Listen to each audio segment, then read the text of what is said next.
What's good, y'all? You dub back here again in 2020. Let's get it. One Piece. We talk so many discussions about it. We talk about Devil Fruits, Haki, we talk about the characters, we talk about the arcs, we talk about the story, what we project, the theories. But one of the things that, we talk about how we perceive things to be. One thing I've noticed over the years is there has been a confusion as to what hockey is. And I've talked about this plenty. I know others have talked about it. We've debated, we've discussed this different. Like I said, everybody has different perceptions on the matter, and we're getting constantly more information that Oda is portraying. But something just came to me today, and I was thinking like a lot of people do not understand the martial arts. And if you understand the martial arts, hockey's simple. Hockey's always been simple to me. A lot of stuff that Oda's now doing is like, duh.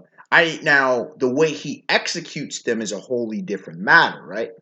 How he portrays Rio, okay, how he portrays Future Sight and stuff. That is on more superhuman aspects of the matter. But regardless, he's taking similar to Dragon Ball, where they're taking martial arts principles in the case of Dragon Ball with Ki and doing some beyond normal means that we see in our world. Okay? You don't see this with Chakra and Naruto. You don't see this with Nin and Hunter x Hunter. You don't see this with Gourmet Cells and Tortico. Those may have sprinklings of certain natural or martial arts principles, but they're not revolved around them. Even devil fruits in One Piece aren't based on martial arts principles. Now, am I saying hockey's entirely based on martial arts principles? No, but there are 10 key martial arts principles showcased in hockey in One Piece thus far. Now, there's probably going to be more. The more we learn about observation, the more we learn about armaments, and definitely the more we learn about Conqueror's Haki, we'll probably see upwards of potentially 15 to 20 martial arts principles. Well, let's first start off with willpower. All right, Haki's will. In brief translation, we know this, right? But understand what that entails. Willpower. And you see it a lot, especially with conquerors and armaments, okay? Some people wonder why certain people's armaments is more powerful. Some people's conquerors is more powerful. Willpower. Simple as that. And how is that a martial arts principle? You like is it's not punching and kicking. The willpower to keep going and doing. We see it with Luffy, for example. He's got a hell of a lot of willpower. We know all of the Yonko have a hell of a lot of willpower. Okay, we see that the admirals at times showcase large willpower, and you can go to whoever some of your favorite characters of all time: Zoro, Katakuri, the Dark King, Silver's Rayleigh, etc., etc. Obviously, the Pirate King, Goldie Roger.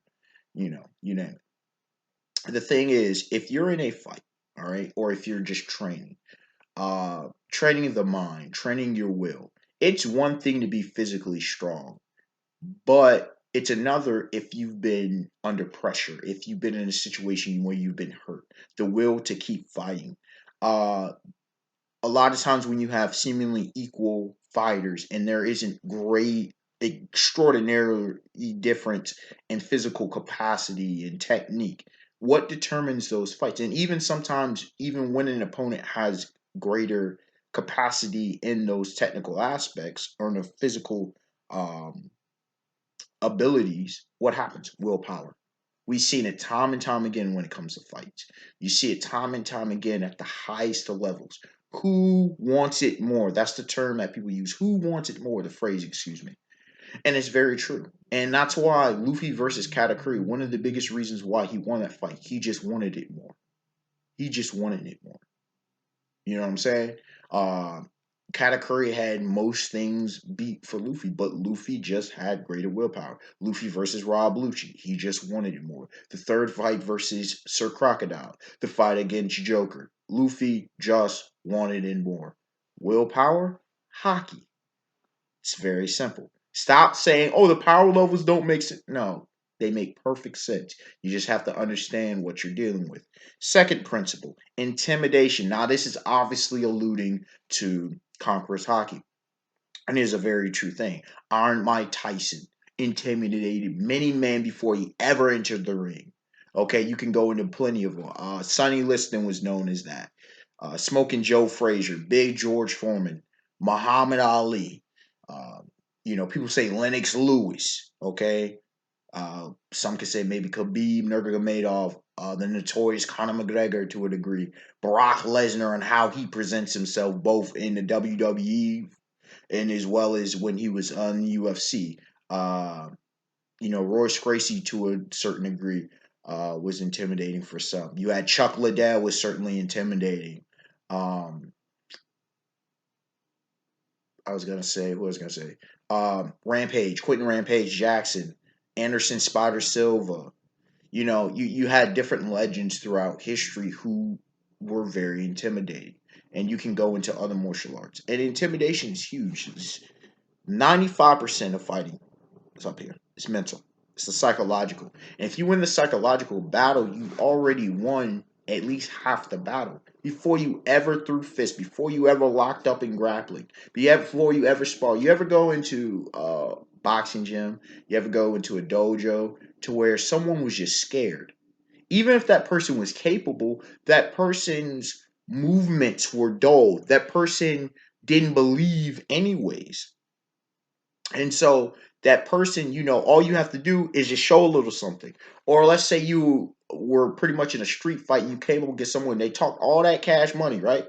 But as soon as you face, if you're calm, as Don Locke, phenomenal entrepreneur, but he also speaks on Jeet Kune Do principles from Bruce Lee and such. Anyways, he talked about having a calm demeanor, just completely unfazed. If you face an unfazed person, that's problems.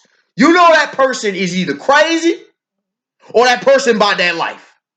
You may say that person can't fight, but that person is confident in himself that he can handle himself. Even if he gonna take that L, that person ain't going down like no bitch. Tell you that right now. Intimidating aura, the vibe, the presence. Think about Kaido, Big Mim, Charlotte Lynn. Let's see, Shanks. Sakazuki. Think of a lot of the top dogs in One Piece. The Dark King, Silver Israeli, right? They give off this intimidating aura. And that's a very legitimate principle from the martial arts. Number 3, perception. Now we see this with observation Haki. This is king. A lot of people don't understand. Oh, I don't understand why. If they have observation Haki, it's not a get out of jail free card. All right, and we'll talk more on that later. But the ability, people got to understand what observation Haki is simply the ability to perceive. It's the ability to perceive. Okay? You observe, listen.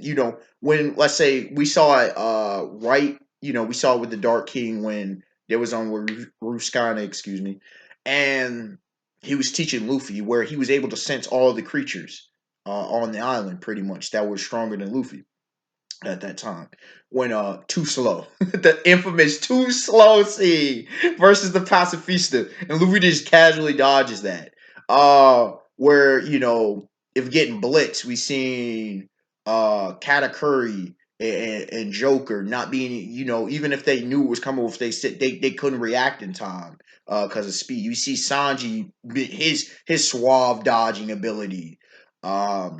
We've seen perception with sense of smell and whatnot. We've seen Sanji be able to sense Kinemon's body, right? Of course, Katakuri's future sight, Luffy's own variation of future sight. We've seen Zoro even back against Mr. One Dod's Bones with that whole thing where he was able to sense things without even being able to see. Observation, perception. Your perception is king in a fight. Why? Reaction time. If you can't see the punch coming, or if you can't notice it before, or some tells or whatever, you're gonna get lit up all night. If you can't see the body work with the different positions and grappling, if you don't know or anticipate what someone is going to do before they do it, you're probably gonna get laying on your ass. You're probably gonna get pinned a lot. You're probably gonna get dominated and destroyed. Perception is king when it comes to fighting. It's not everything, but it is king. Number 4, intent. Okay, the intent of something. Now, Haki, intent. We see this all the time. all the time. I don't think I really need to get into it too heavily. But the intent to hurt somebody. Why does Luffy not just kill a bunch of people? Because he doesn't throw a punch. I take it in comparison to a lot of people who have issue with Hanmi Yujiro, the ogre from the Baki series. They'll be like, same thing with Dragon Ball. But these characters are so powerful, but they don't destroy because they don't have the intent to do so. They don't have the intent in order to strike it down. Whitebeard, the power to destroy the world. But he was just chilling. We see Lin Lin, we see Kaido. Powerful, right? Zoro, you see plenty of cats. Sanji, he has the ability to kick through steel. But then he can just rust somebody up a little bit and rearrange. He can rearrange somebody's face. Sanji's kiss can rearrange somebody's face. Think about that for a second. Intent is vital. When you throw a punch or throw a jab, just a little something, or boom, with strike, with force. One of the things that young pupils, that young students have to understand, and the best senseis, the best teachers are, those who understand fighting.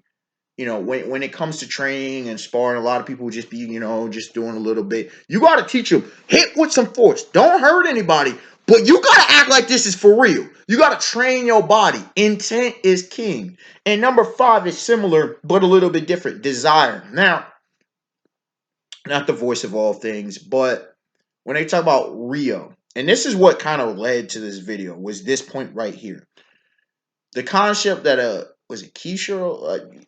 Zoro Sensei, when he was a child, talked about it, and then Hyogoro talked about it with Luffy, and he was talking about the Swordsman of Wano, and with Rio, the ability to cut anything or the ability to cut nothing.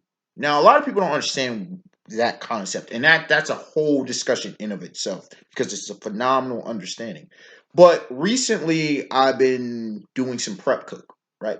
And one of the guys talked about it. I was talking about he talked pressure on a blade, and not cutting. With a butter knife, you can not cut, or you can, cut a little bit, harm yourself. With any blade, nothing, or cut through, or bleed a little bit, or cut off your hand. See what I'm saying? You see the RPMs, you see the pressure of it. Um, I'm trying to. I think it was Shadiversity, phenomenal channel that deals with medieval aspects. But he was talking about cutting ability, and he often talked about pressure, and it is very true. If you were to chop something, okay, use a knife, a blade, any type of blade to chop pressure on something, clean cut technique, you can cut nothing. It's a very, very real thing. If you use any blades of any skill level, if you have any skill, it's a very real thing. You go to stab, you can have a dull blade, or you can go to stab to kill. The desire to do something. It's the same thing of with Rio, the whole concept of punching and using a Haki to enter into a entity and explode it within. It's the same thing as throwing a punch and breaking bricks, or you're taught to punch through something. In football, you're taught to tackle through your opponent. You go through, you run through. If you're running a football, you're running through the tacklers. You break through the brick wall. Okay, desire to fulfill, go above and beyond something.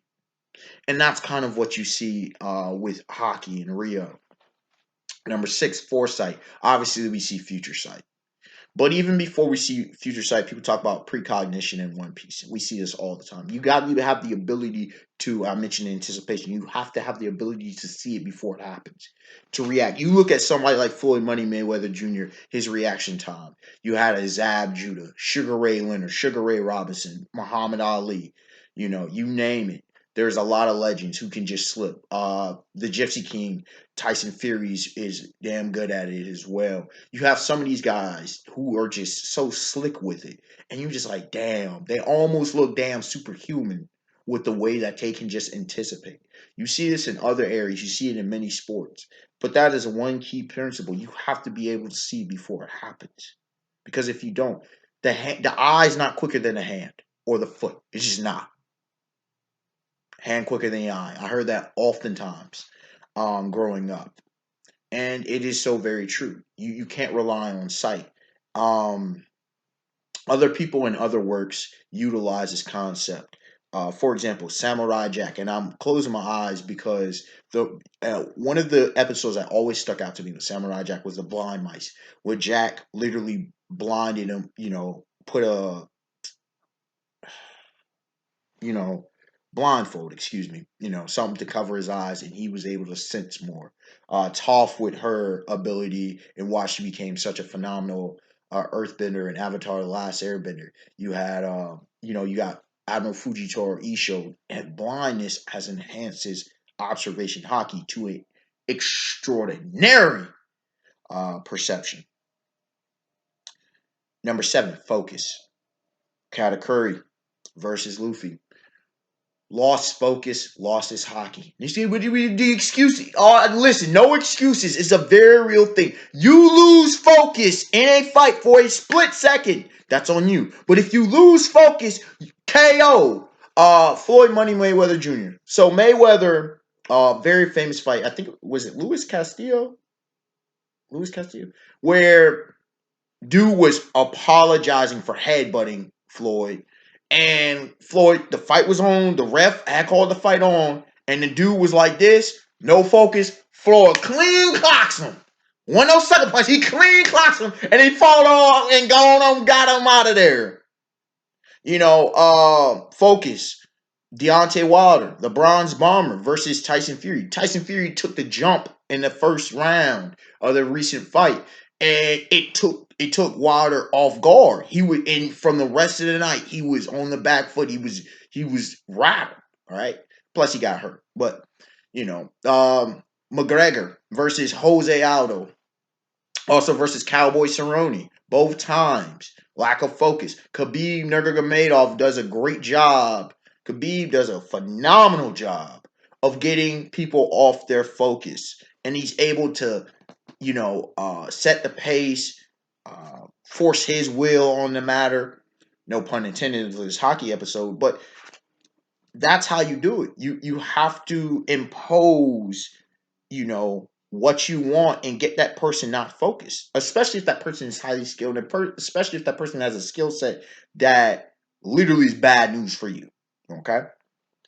Number 8, stamina, stamina, stamina, stamina. We see this with Luffy Gearforth. I know this is basic, obviously stamina. No, but Haki stamina. Okay, there's only so much stamina you have, and so much concentration that you have before it's done. In One Piece, again, it hyperbolizes it. It makes it hyperbolic, it exaggerates it, but it's an open showcase. You see it again, you see it in Dragon Ball with lack of ki, and they only fight for a short period of time. But you see that kid can't use Haki forever. It runs out. And that's the very true state of affairs. If you're in a high intense battle, I don't care if you feel like you can run for 3 days, 20 rounds. You get in an intense battle, you might only have gas for a few rounds. So you better damn well make use of the time that you have. And at the end of the day, you just gonna eventually, after your legs are gone, you're just gonna be on willpower. But your willpower can only hold you up so long before your body literally faces physical exhaustion. People say mind over matter. Let me tell you from personal experience, that will only get you so far before you will exhaust. Luffy, we see it all the time with.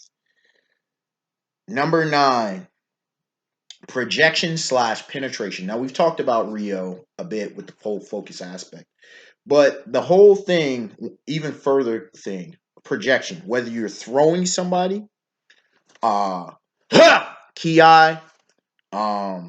you project your energy, your ki, your chi. You're punching through something. It's a similar principle. A lot of these tie in together, but it's a we see that Oda has expanded upon that with Rio. Okay, this whole Rio thing opens up the whole thing. Even the force field kind of thing. That's a very real thing. Again, like I said, Oda exaggerates some, but it's a very real concept of projection of energy. The Tough series deals with this all the time. Okay, and number 10. Last but certainly not least, utility of energy. People talk about the economics of energy. Okay. You see this in King and Omega, okay, which is the successor series to King and Ashura. You see this, I believe, in the Baki series. You see this pretty much in every martial arts series. You see this in Hajime no Ippo. Did Holy Land deal with it? I can't recall. But anyways, what it's talking about is not wasting your energy. Rio, once again, back to the whole Rio aspect. One thing that Hyogoro said, well, Luffy, you're just wasting energy. There is outside stuff that's not being used. Nin was like that. Closing the Nin pores, not letting excessive Nin escape. And that is a very real thing. Utilizing every single movement. One of the reasons Iron Mike Tyson was such a knockout artist wasn't just his raw physical power, wasn't just his raw physical strength. Okay, he wasn't a Deontay Wilder, he wasn't a big George Foreman. It was his utility of motion. You watch that movement. The Dempsey roll, you see it in Hajime no Ippo, but it's based off of Jack Dempsey. Okay, Jake LaMotta, Rocky Marciano, where they just load up, and it's like loading up a spring. This is why Bellamy could be absolute. The hyena Bellamy could be an absolute monster if he ever learned how to fucking utilize his skill sets and pretty much master his devil fruit. His devil fruit plus Haki. Oh, he's top tier. But Bellamy did not utilize his abilities fully. But that's a whole other discussion there. But it's like dealing with the spring or like dealing with the piston. You ever get something cocked back, like you push, and you fire, what happens? Or like stretching a rubber band, Luffy's rubber. Stretch, release. What happens? Explosion. Or like a snake strike. Boom, boom, boom. It's the same thing. You coil up, coil, boom, release. Here's a ton of examples on that. But utilizing energy, not wasting. It's like being a batter in baseball, right to the point. Don't do these big swings. A swing and a miss, Casey at the bat. No, just connect. Boom. Line drive out of the ballpark or a deep shot. Even if you put barely any swing into there, barely any hips. Last point I'll make on this, you see this in basketball too, where you got guys who do all these funky extra, and I always tell them, look at Mike Miller, look at Ray Allen, look at Steph Curry, Klay Thompson. You got guys like Trey Young, you got guys like Dame Lillard, okay? Damian Lillard. You got plenty of guys who just sweet strokes. Kyle Korver, just boom, boom. The great legends. Larry the Legend Bird, Reggie Miller, you name them. Just sweet. KD, right? Just sweet shot. They don't do all this extra motion, no Lonzo Ball here and all that mess. It's just there, right? I remember um, Coach Hammond. He was my main baseball coach, right? Literally was boom, boom, where he could hit pretty much any ball that was in a strike zone. Now, they weren't going for power shots, but he was hitting the ball. That was his point. Utility of energy, utility of motion is king. And Oda has done a phenomenal job. And what it'll do is it'll train Luffy like it has done other characters in other series to where you already got the potential, kid, but you have to master it. That is mastery, right? People that don't understand mastery, and that's again a whole other topic of discussion that we can get into at another time. But this is one point of mastery. This is what the Grand Masters do. Again, going back to King and Ashura. Uh, Kuroki, I believe how you say his name, Gensai, the Karateka Grandmaster, where he was Mr. Fundamentals, Orochi Dopo, and the Baki series was the same way, just going back to the fundamentals. And when you go back to the rudimentary state and you perfect the fundamentals, you're an absolute monster. That's what the Grandmasters do. They can do all the fancy stuff, but they don't really do that. Sucker! Basic kicks, basic punches. That's what you do. And it looks so, just streamlined because they master the fundamentals. That is key. Unexpected wonder, like, comment, subscribe. Tell me your thoughts. If there's any other subjects you would like me to talk about, if there are any thoughts on the matter, I would love to hear what y'all have to say. If there's any concepts that I presented that you would like me to further delve into, we can do that. I think I'll definitely talk about that whole will to cut and not cut more, because that is such a phenomenal concept that Oda is touching upon. I want to see that more, especially with Zoro, and it would explain as to why Zoro was so powerful already, why he was why he was a master swordsman at such a young age. Definitely want to see that versus Hawkeyes. Uh, I would love to see this here, of course, in Wano. Um, and whoever else Zoro comes into contact with. Would love to see that with the Dark King Silver's Rayleigh. Would love to see that with the Gande Gorosei and a few other characters in the series. All right, y'all. Have a beautiful day, beautiful night. Peace.